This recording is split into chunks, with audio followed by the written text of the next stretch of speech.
Hello there. Welcome to Dreamside Stories. Today, in the Living in the Middle Ages series on this channel, we explore the rhythm of labor and the quiet pride of creation.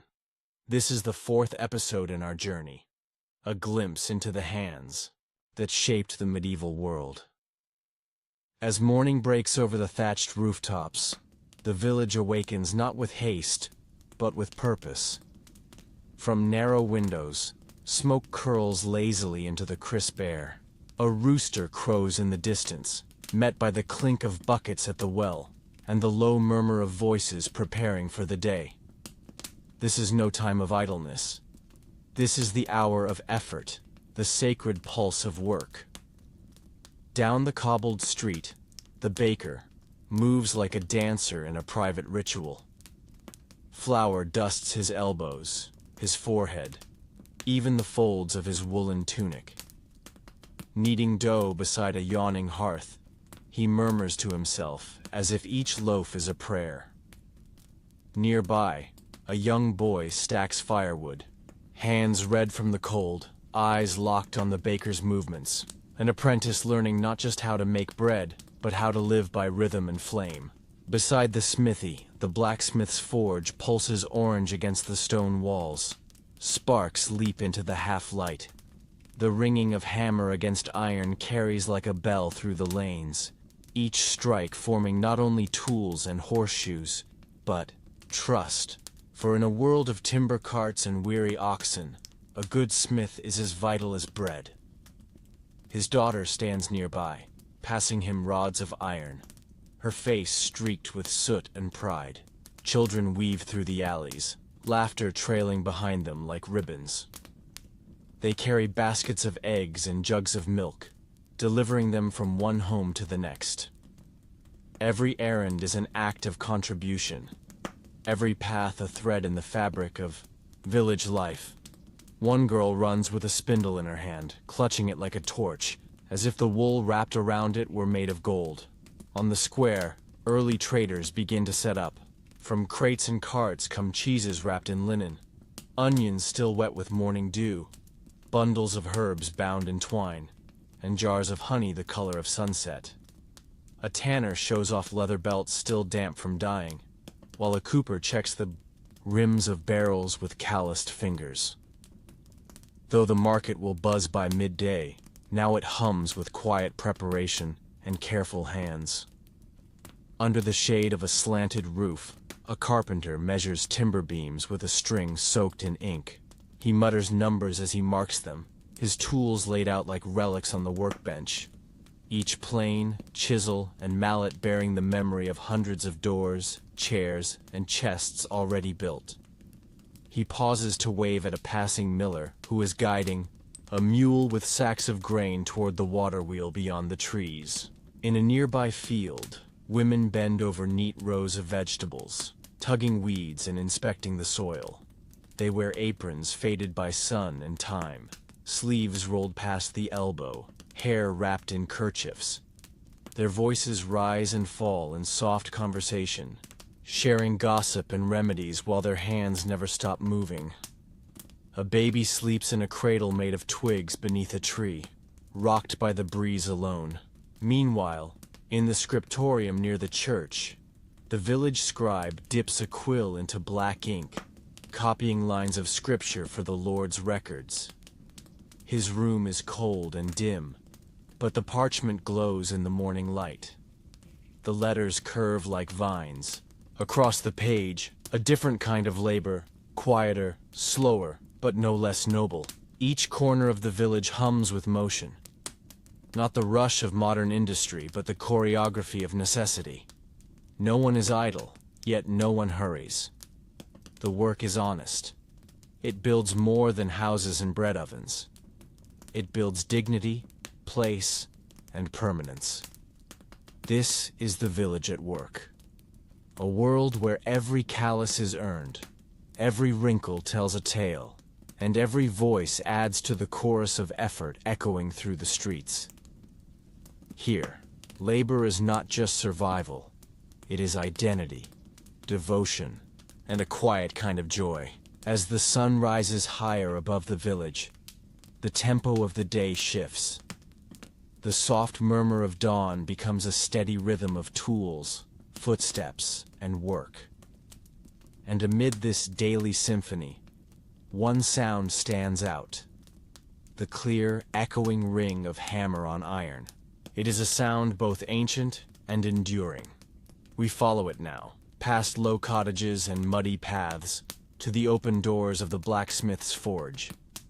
Inside, the air is thick with heat and purpose.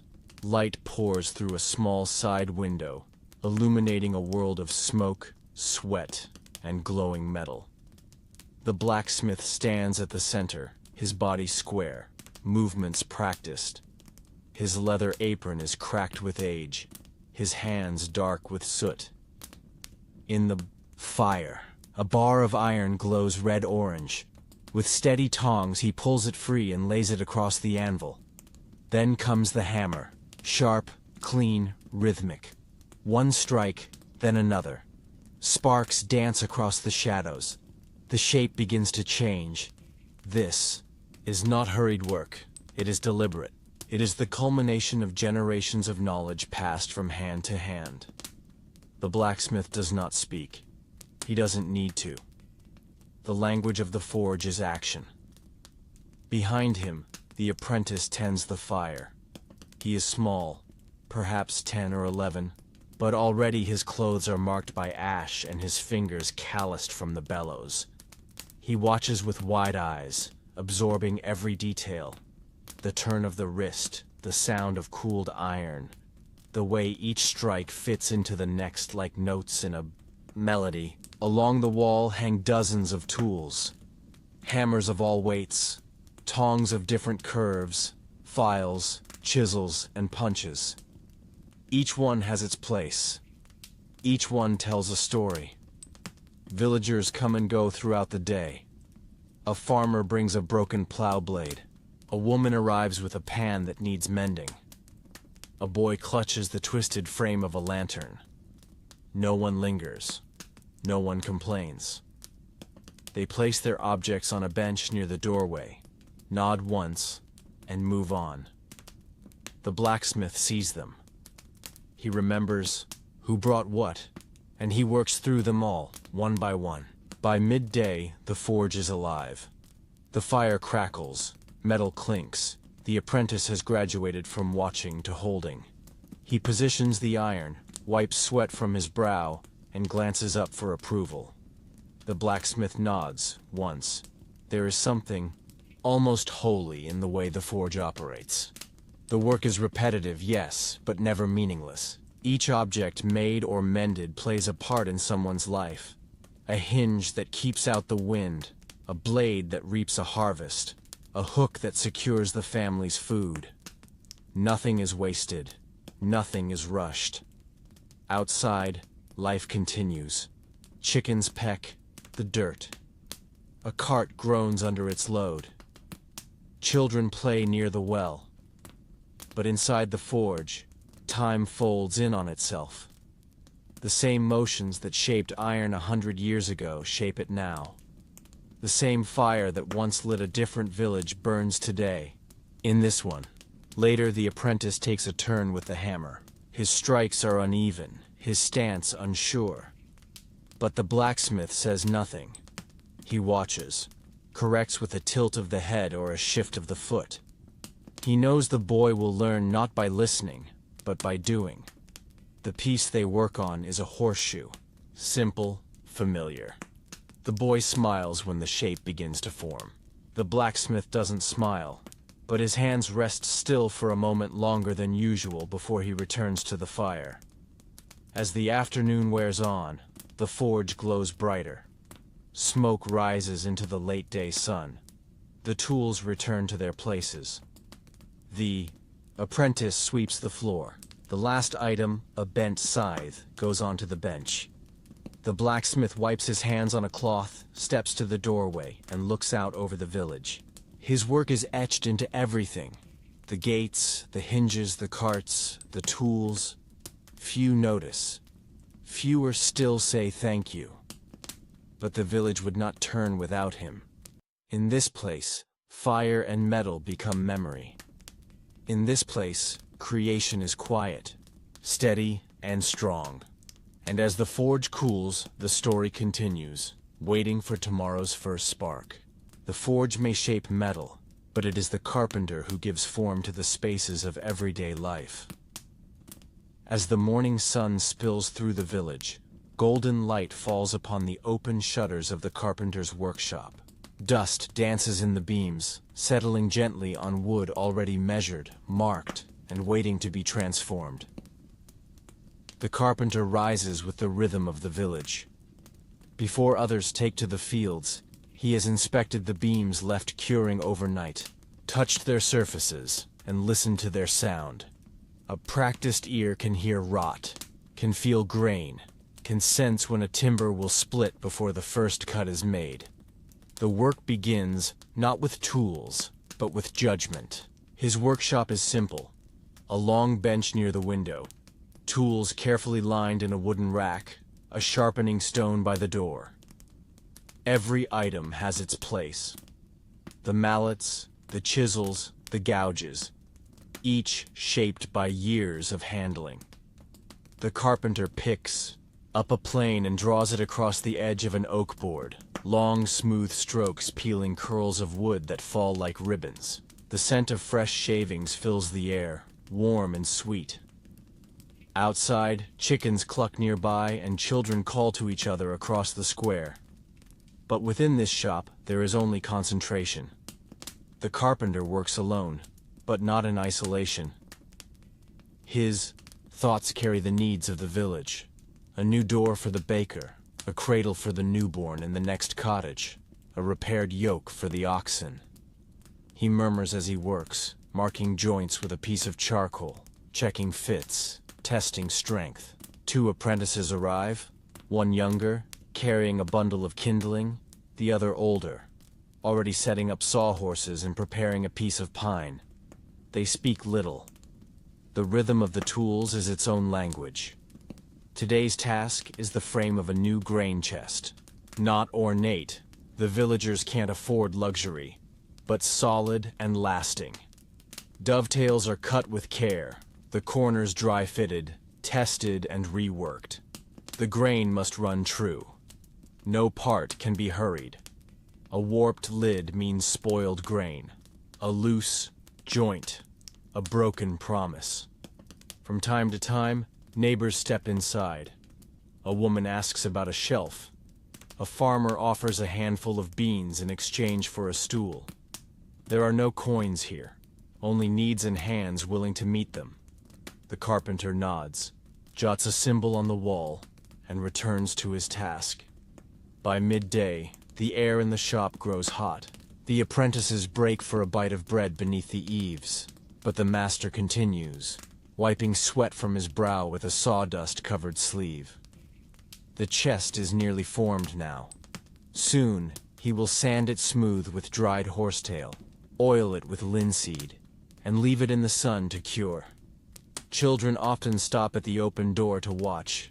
Some ask questions, others just stare, wide-eyed, at the way the tools glide through wood. The carpenter never turns them away. Sometimes he hands them a shaving, still curled like a ribbon, and tells them to listen to the wood. Not all work is large. Some days he carves pegs, or repairs tool handles, or builds shelves for the chapel. Every task, no matter how small, is done with care.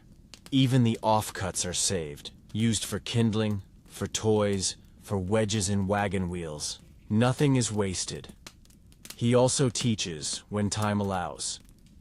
The older apprentice has begun to mimic the way he holds a chisel, the way he listens to the grain. Learning happens slowly, through repetition and silence. The carpenter speaks when needed, but mostly he lets the work itself teach. As the afternoon deepens, shadows stretch across the floor. The carpenter stands back and examines his work. The chest is finished. It stands on its own now, solid, square, and honest. He runs his palm over the smooth lid and exhales slowly. Tools are cleaned and returned to their place. The bench is wiped.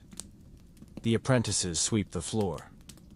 By the time the sun begins to dip, the workshop is quiet again.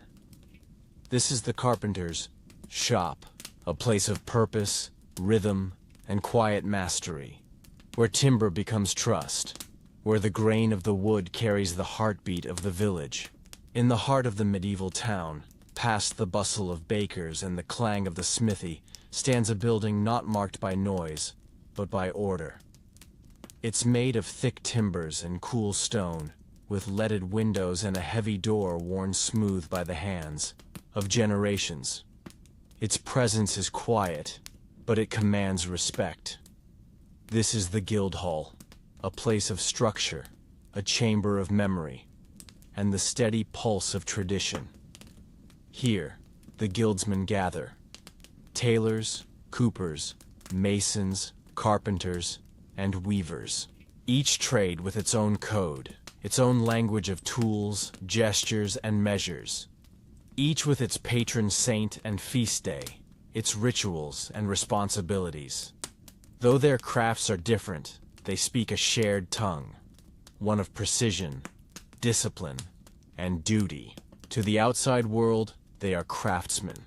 But inside these walls, they are brothers, linked by vows stronger than blood. A young boy stands in the hall, flanked by his father and the guildmaster. His hands tremble slightly. He is about to become an apprentice. With this oath, he leaves childhood behind. For 7 years, he will serve. He will sweep shavings from the joiner's bench. He will grind pigments for the painter. He will carry bricks for the mason, mend broken thread for the weaver. He will learn through silence, through repetition, through observation. He will not yet create, but he will begin to understand. The guild takes this oath seriously. An apprentice is not just a helper. He is an heir to knowledge, a future master in the making. And the guild will protect both him and the craft he hopes to join. If he is mistreated, the guild will intervene. If he falters, they will counsel him. And if he succeeds, they will raise him. Within the hall, work is judged and discussed. On heavy oak tables lie examples of craft. A carved spindle, a stitched collar, a painted panel. Masters walk between them slowly, hands behind backs, brows furrowed. They do not rush, they do not flatter. A missed stitch or uneven grain is not shameful, unless the craftsman pretends not to see it. Truth, not perfection, is the measure. On the wall hang scrolls of rules and codes, measurements, fines, and rates.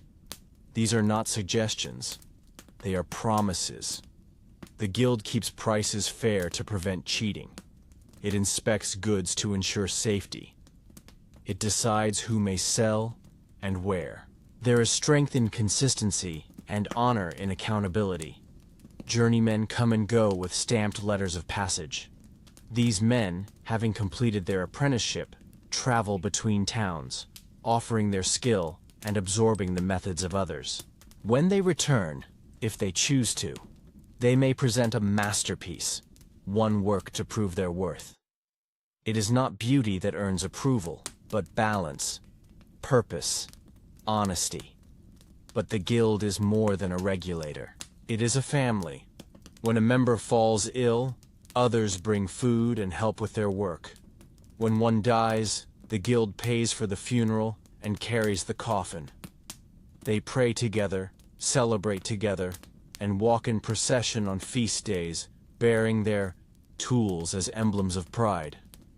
A needle, a compass, a hammer, small things, but each a badge of lifelong mastery. Feast days are special. Banners are unfurled. Hymns rise in the stone chapel. Apprentices carry candles. Children watch from doorways, wide-eyed. The parade winds through the streets, past bakeries and markets, toward the church square. It is a moment of recognition, of being seen. Not all guild business is solemn. Disputes arise. A customer complains of crooked shelves, or a dyer accuses another of stealing recipes. The guild listens. A panel is formed. Testimonies are heard. Sometimes fines are given. Sometimes apologies are made. What matters is that fairness is served. Innovation is debated too. New ways of tanning leather, faster looms, imported dyes. The guild is slow to change, but not afraid of it. When consensus is reached, new methods are added to the old, woven into tradition rather than replacing it. At the back of the hall there is a small archive. Stacks of ledgers, names of all who passed through the guild, some scrawled in shaky ink, some crossed out, but all remembered. These are the bones of the town, not nobles or priests, but the hands that built and clothed and warmed it. At the end of the day, the guild hall grows quiet. The scent of wax and parchment lingers. A candle flickers beside a list of names.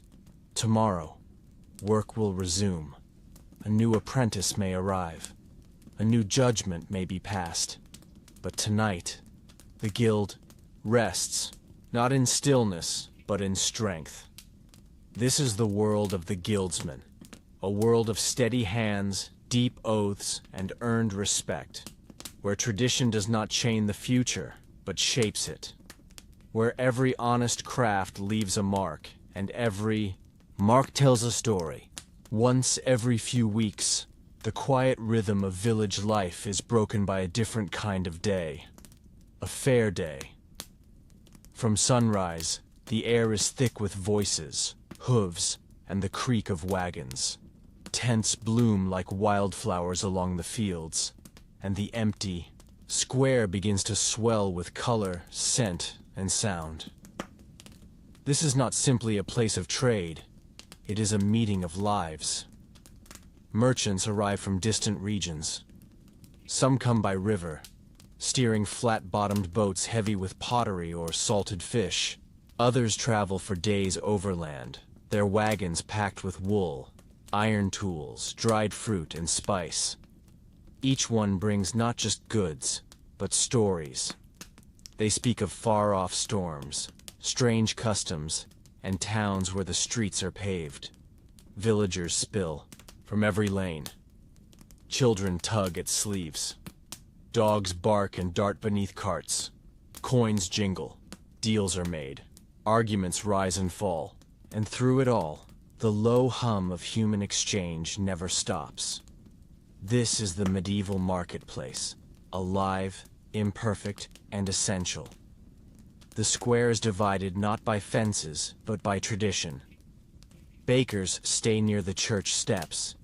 Smiths gather by the fountain. Cloth sellers spread bolts of wool and linen across low wooden tables, their fingers always at work, folding, straightening, displaying.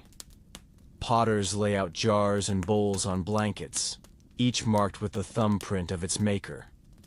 A crier walks the edge of the crowd, bell in hand, announcing news and proclamations. Sometimes he reads a message from the Lord. Sometimes he simply warns of pickpockets. All around him, deals unfold in dozens of dialects.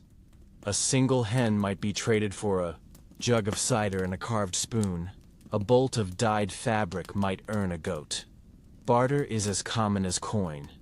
For those with no wares to sell, there is still coin to be made. A boy offers to carry heavy sacks. A girl sells rushlights made by her grandmother. A man with a pipe tells tales for a penny, weaving dragons and saints into a tale so vivid that even the most practical stop to listen. Beyond the trade, the fair is a feast for the senses. Minstrels tune lutes and hurdy-gurdies.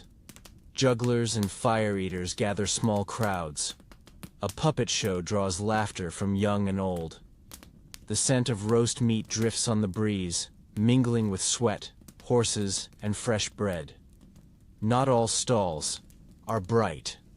Some are tucked into the shadows. Healers with bundles of herbs, fortune tellers whispering to curious customers, scribes offering to pen letters for those who cannot write. The fair is as much about trust and belief as it is about coins. But the fair is more than entertainment. It is a lifeline. Here, a farmer buys nails for repairs. A mother finds fabric for her children's clothes. A monk barters for beeswax to make candles. This is the village's link to the outside world, a bridge between the known and the unknown. In a side tent, deals of greater weight are struck. A steward representing the local lord negotiates with merchants over rights and taxes. Papers are stamped. Disputes are settled. While the fair might seem chaotic, it rests on layers of unseen order. As the day wanes, the market begins to thin. Coins are counted. Goods packed. Dogs doze beneath carts. The energy softens but does not fade. Villagers linger, talking, laughing, sharing bread and stories by fading torchlight. Long after the last wagon rolls out, the fair leaves its mark. Bits of straw litter the square. A dropped spoon is found weeks later. But more lasting are the impressions carried home. The taste of a rare spice, the sound of a foreign accent, the memory of a song. In a world bound by fields and seasons, the fair is a burst of possibility.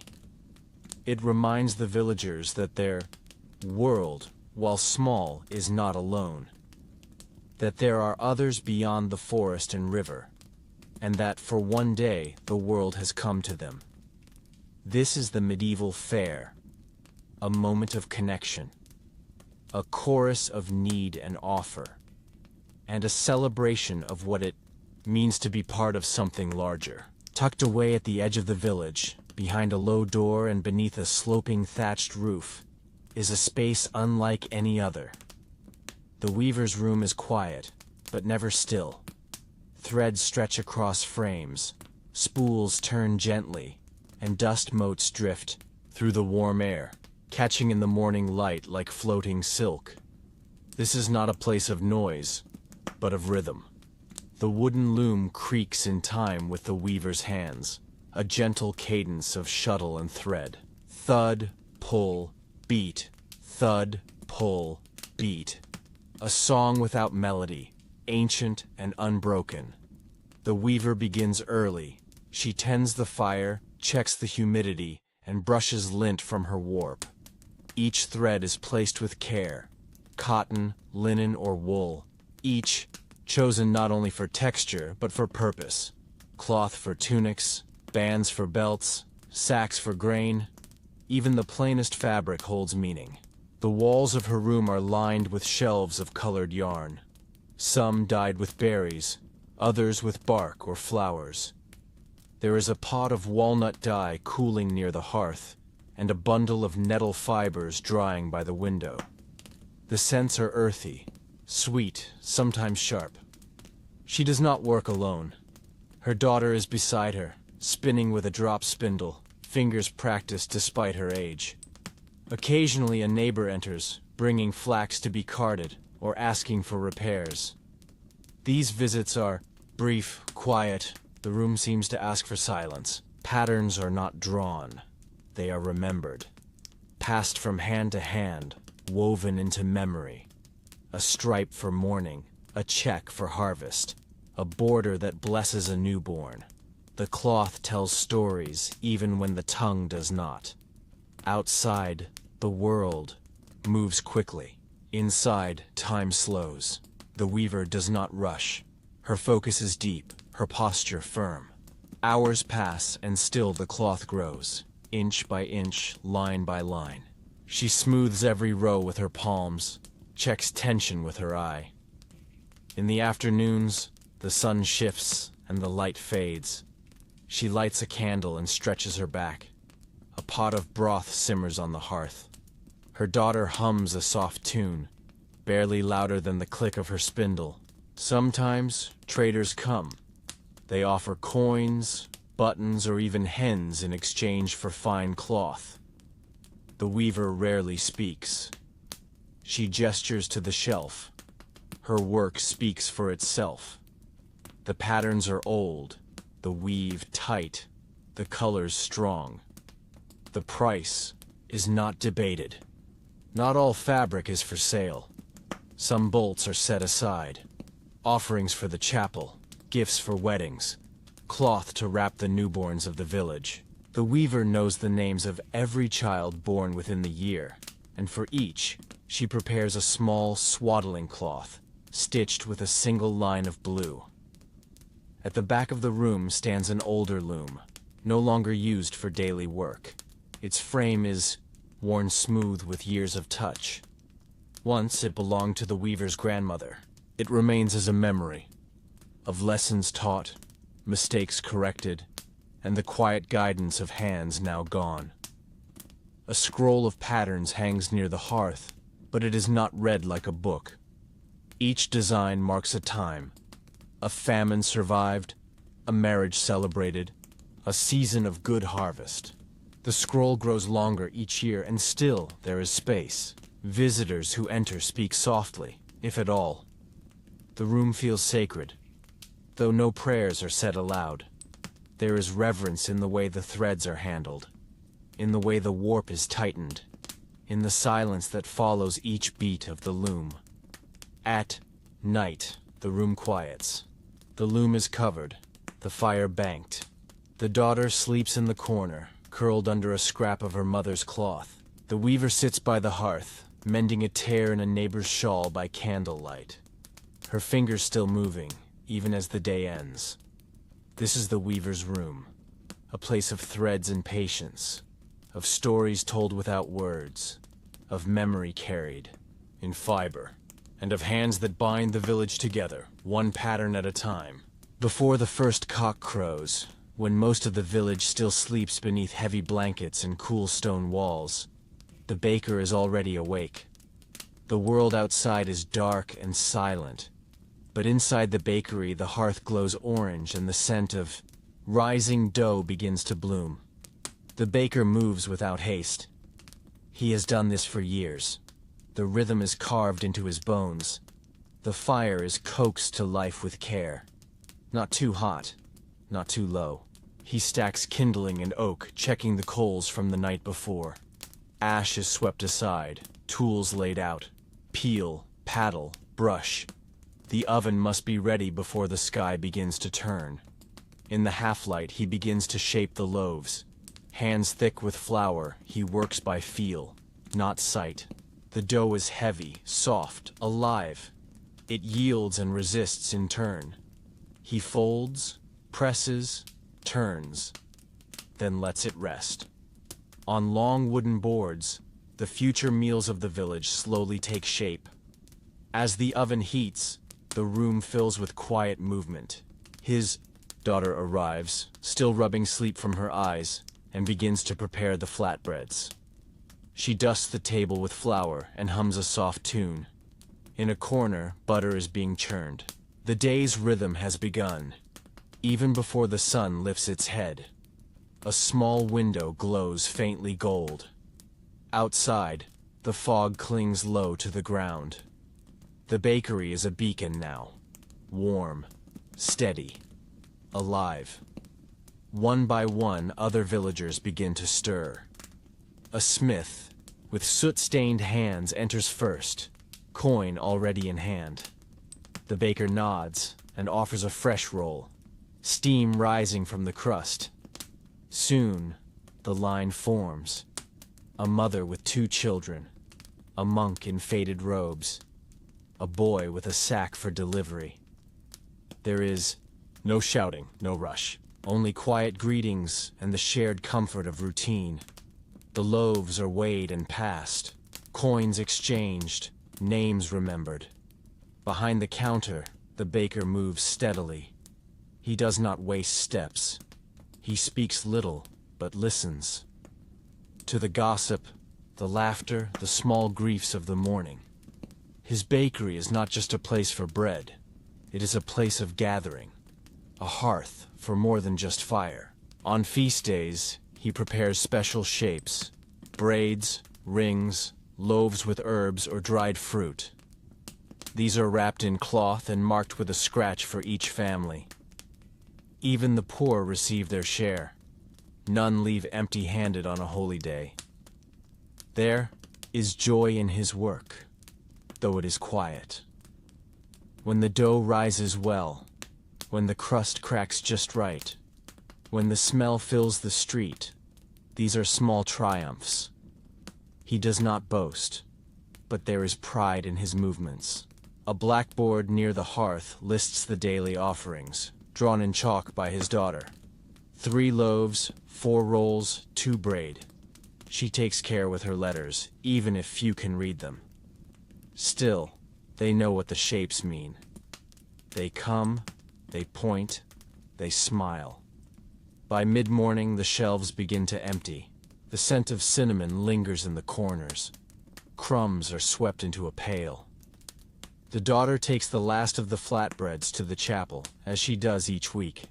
The baker wipes his hands on his apron and leans against the warm stone of the oven. Sometimes travelers pass through. They carry the smell of the road, leather, sweat, and dust.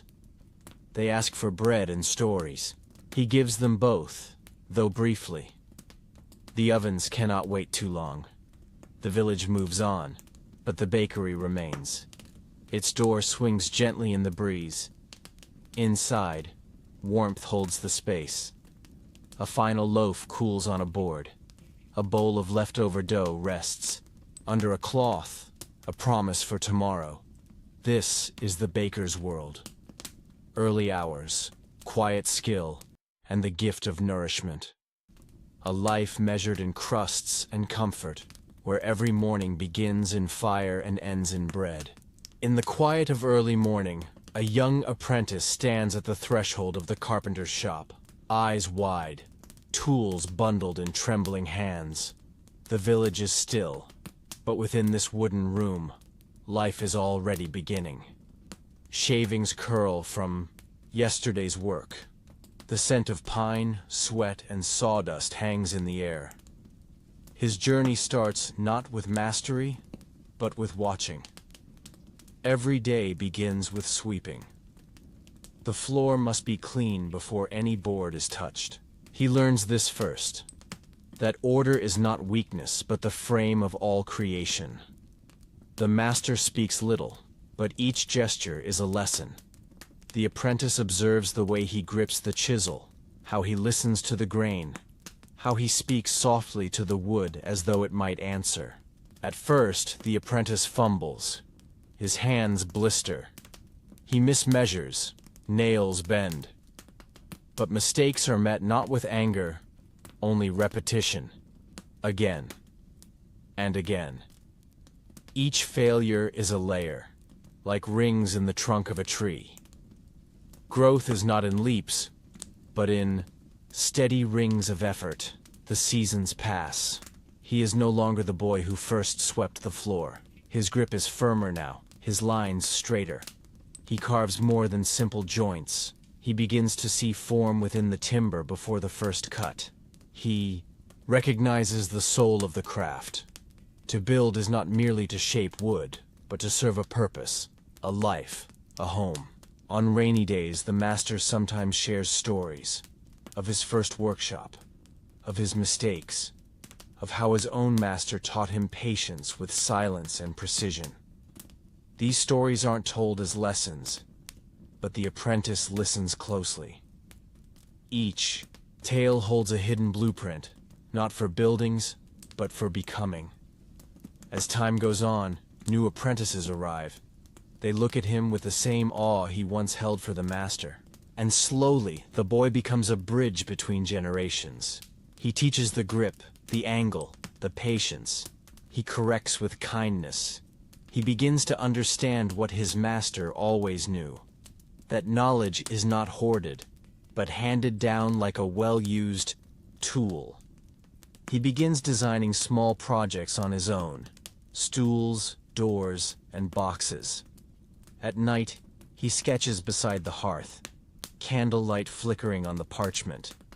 He dreams of shaping not just objects, but spaces, places where families will Gather, where hands will rest, where bread will be broken. One winter morning, the master lays out the plans for a chest. It is for the chapel. He places them before the apprentice and steps back. There are no instructions, only a nod. This is the moment. The apprentice works in silence. He measures twice. He selects each board with care. His chisel is steady. His hands sure.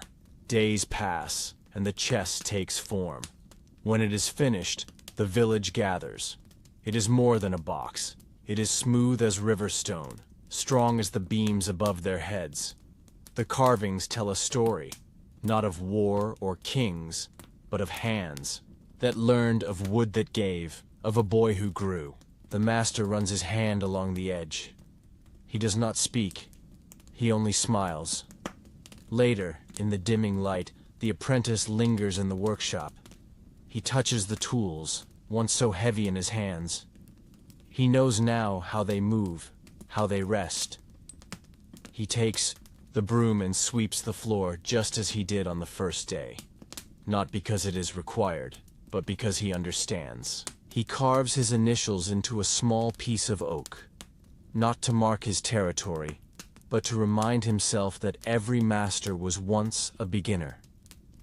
The scrap sits on a shelf beside a warped plane and an old mallet, relics of the journey. This is the path, from watching to doing, from failing to understanding, from apprentice to master. Not a single step, but 1,000 small ones, taken each day in silence, in patience, in care. And even now he knows there is still more to learn.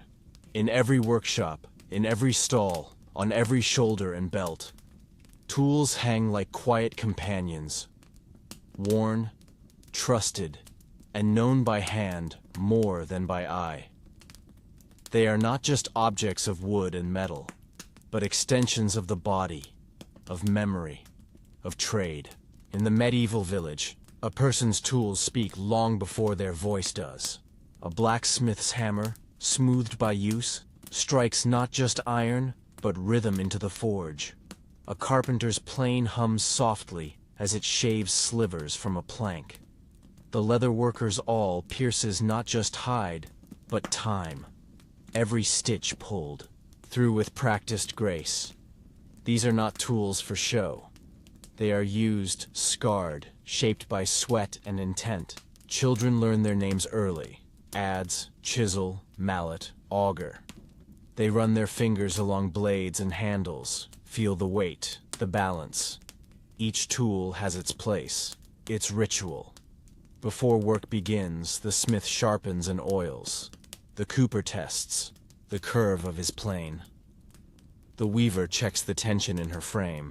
The baker scrapes ash from the hearthstone and dusts his paddle with flour. Ownership is personal. A young apprentice is given his first tool with ceremony. Often it is simple. A knife, a square, a spindle. But it is theirs. They carry it proudly, oil it carefully, wrap it in cloth at night. It marks the beginning of a path, a lifetime of shaping and being shaped. Within the village, tools are also borrowed, shared, repaired. The line between one workshop and another blurs when the iron breaks or the whetstone is worn thin.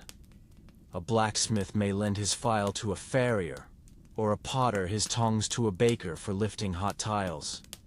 These quiet exchanges bind the trades like threads in a tapestry. Every mark left on a tool tells a story. A nick in a chisel may recall a frozen beam, a bent nail puller, a misjudged angle. The smooth handle of a ladle, worn where a dozen hands have gripped it over fire. Tools hold the memory of error and triumph alike. Some are heirlooms, passed down through generations. A tanner's knife with initials faded by time. A shepherd's crook carved with a father's hand. These tools carry voices, silent teachers, reminding each new hand where to place the weight, where to pause, when to trust instinct over measure. Craftsmen know that tools require care. A dull blade is not just ineffective, it is dangerous. A cracked handle can betray a moment of force. So each evening, after work is done, there is time for maintenance, oiling, sharpening, sanding. These quiet rituals are acts of respect, not just for the tools, but for the craft itself. In the guild hall, special racks display the tools of mastery, not because they are golden or adorned, but because they are precise. A mason's level made true through 100 buildings. A weaver's shuttle that has never splintered. These are not trophies. They are symbols of consistency, of dedication, of hands that do not falter. But even the best tools wear down. A favorite awl breaks. A saw loses teeth. When that happens, it is not discarded lightly. The craftsman runs their fingers over the wood, whispers perhaps a thank you, and sets it aside with reverence. A new tool will come, but never replace. Children play with mock tools. Wooden mallets, blunt knives, dull chisels. They mimic their elders, build little carts and huts from scrap. These games are more than play. They are rehearsal. They learn by pretending, by copying, by trying and failing. One day their hands will grip the real tools with purpose. And when strangers pass through, merchants or monks, they often ask, not, "What do you make?" but, "What do you use?" For in the village, identity is bound not to titles, but to touch. The calluses on your palm, the soot beneath your nails, the shape of your tool belt. These speak louder than any words. Tools, after all, are not just instruments. They are memory, promise, and pride. A well-worn handle carries more history than a written scroll. And in every scratch, every edge, there lives the craft, waiting to begin again with the rise of each morning. This is the world of tools, silent, steady, and always in hand. They shape not just objects, but people. And in turn, those people shape the village, one mark at a time. Beyond the village square, past the fields and clustered homes, a stone path winds its way toward the rise where the castle stands. Not all crafts take root in humble workshops. Some flourish behind walls of limestone and leaded glass, where tools are polished and silence is expected. Here, the air smells not of sweat and soil, but of oil, ink, and polish. Inside, artisans move with the precision of ritual. Their work is no less skilled, only finer, more delicate. A cabinet maker carves filigree into a box meant for a noble's jewels. His hands are steady, his breath held for each curve. Across the hall, a seamstress stitches threads of gold into a velvet sleeve, her fingers barely grazing the fabric. Their materials are richer, their deadlines tighter. Every piece must be perfect, not because of pride, but because eyes will judge and coins will follow. The stone halls echo softly with the rhythm of quiet work. A scribe sharpens a quill and tests the ink flow. He copies not stories but inventories, decrees, letters sealed with wax. His writing is practiced, graceful, almost a kind of weaving, with words. Next to him, an illuminator adds color to the margins of a prayer book, the pigments crushed by hand, the brush finer than a thread. These castle craftsmen speak little. Time moves differently here. There are bells, not roosters. Meals served, not cooked. Orders, not requests. But still, the work is familiar. Tools laid out in rows, fingers marked with ink or callus. The same quiet pride. Occasionally, a messenger arrives from the village, bringing cloth or iron nails or news. The castle's crafts depend on the village's labor. A joiner in the keep needs timber from the carpenter's yard. A cook needs bowls thrown by the potter. The connection, though distant, never breaks. Threads always reach home. Some crafts are hidden. In cellars and alcoves, secretive hands mix salves, perfumes, inks. A glassblower breathes into molten sand, shaping fragile vessels for noble tables. A jeweler in a narrow chamber files a ring, adjusting a stone no bigger than a lentil.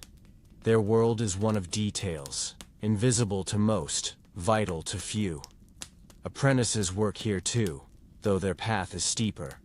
One mistake might cost a commission, one tear in a gown, one smudge on a scroll, and weeks of work vanish. They learn quickly, or not at all. But those who remain grow sharp. They walk with straight backs, eyes alert, voices soft. Craft becomes discipline. The castle's demand changes with the season. In spring, banners and tapestries. In summer, armor is polished, saddles repaired. Autumn brings scrolls, seals, ledgers. Winter asks for comfort, thicker robes, lined gloves, padded boots. The rhythm is not set by nature, but by rank. To serve the castle is to serve the image of order. Lines must be clean. Wood must shine. Stitching must vanish into the fabric. Yet behind every perfect piece lies the same truth found in the village. Hands made this. A person labored, focused, cared. Whether a spoon or a crown box, it began in dust, in silence, in thought. When the day ends, some walk home with the others, to stone cottages, to families, to soup and firelight. Others remain, sleeping above their work, or in corners of storerooms where tools rest beneath cloth. Even within walls of wealth, the work is what remains. And so the castle, like the village, breathes with craft. Different tools, finer cloth, quieter voices. But still the same story. Of people shaping what did not exist before. Of hands meeting matter. Of labor turned into something lasting. This is work too. Not louder, not more noble. Just different. In every carved door frame and polished ink line, the mark is there. The maker's touch. The quiet devotion. The unseen pride. The rhythm of village life follows not the clock, but the turning of the seasons. Work changes with the wind, the sun, the soil. No task lasts forever. Only the need to adapt, to shift, to meet the earth where it stands. What begins in frost will end in bloom. What ripens under heat will be gathered before cold. In spring, the world softens. Frozen ground loosens beneath the foot, and the first tasks begin. Tools are repaired. Hoes are sharpened. Fields are tilled with care. Children chase each other between rows of new furrows, while elders test the sky with weathered eyes. It is the season of hope, when the seeds go into the dark and everyone waits. Spring is also a time for mending. Roofs patched, carts fixed, cloth dyed anew.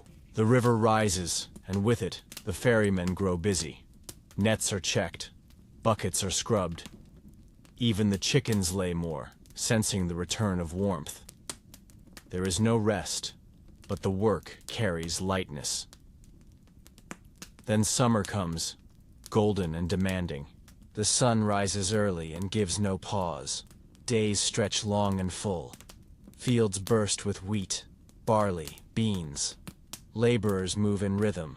Scythe, gather, bind, lift. The air hums with flies, birdsong, sweat. Bakers work late. Brewers begin their batches. Cloth is hung to dry in bright colors between cottages. This is the season of abundance, and with it, urgency. Summer is also a time of trade. Markets swell. Peddlers arrive with carts from far towns. Coins clink, voices rise. Evenings end with music around shared fires, calloused hands resting on worn knees. But beneath the joy lies pressure. Crops must not fail. Storms must not come. The work is good, but it must not falter. Autumn brings the hush of harvest. Grain is stored, apples are pressed. Smoke curls from chimneys earlier each evening. People walk with heavier steps, arms full of firewood, bundles of herbs, jars of preserves. The village smells of earth, of wool, of gathered time. It is the season of storing, of taking what the sun gave and hiding it from winter's reach. Crafts shift too. Roofers replace broken thatch. Seamstresses sew extra layers. Tanners work faster, racing against cold. Even the children help, sorting beans, stacking wood, carrying baskets. Every hand is needed. Winter looms not as threat, but as certainty. And then, the snow. Winter brings stillness. The soil sleeps. Tools are set aside or brought indoors for repair. Days are short, but nights are long, and work turns inward. Wool is spun by hearthlight. Spoons are carved slowly, carefully. Stories are shared more often than goods.